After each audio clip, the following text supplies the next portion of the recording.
Kapag pala nagkakaedad ang tao, unti-unting natututunan kung ano ang mas mahalaga sa buhay, kung ano yung mga bagay na dapat pagtuunan ng lakas, atensyon at oras.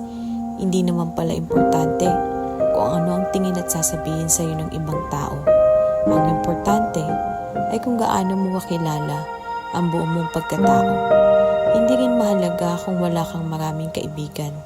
Ang mas importante ay mayroon kang iilang kaibigan na totoong nagmamahal, nakikisaya at dumaramay sa oras ng kalungkutan.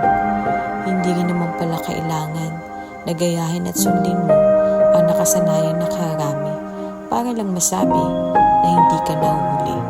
Ang importante ay mas piliin mo kung ano talaga ang gusto mo at pahalagahan ang kapayapaan at katahimikan ng buhay mo. Hindi rin mahalaga kung sa lipunan hindi ka kilala at kung sino ka. Ang mahalaga ay marunong kang magpakatao para sa iba. Hindi rin dapat na ituring na mas mahalaga o mas matimbang ang mga material na bagay sa mundo. Mas mahalaga ay ang oras at ang mga karanasan na kasama natin ang ating pamilya, ang ating mga tunay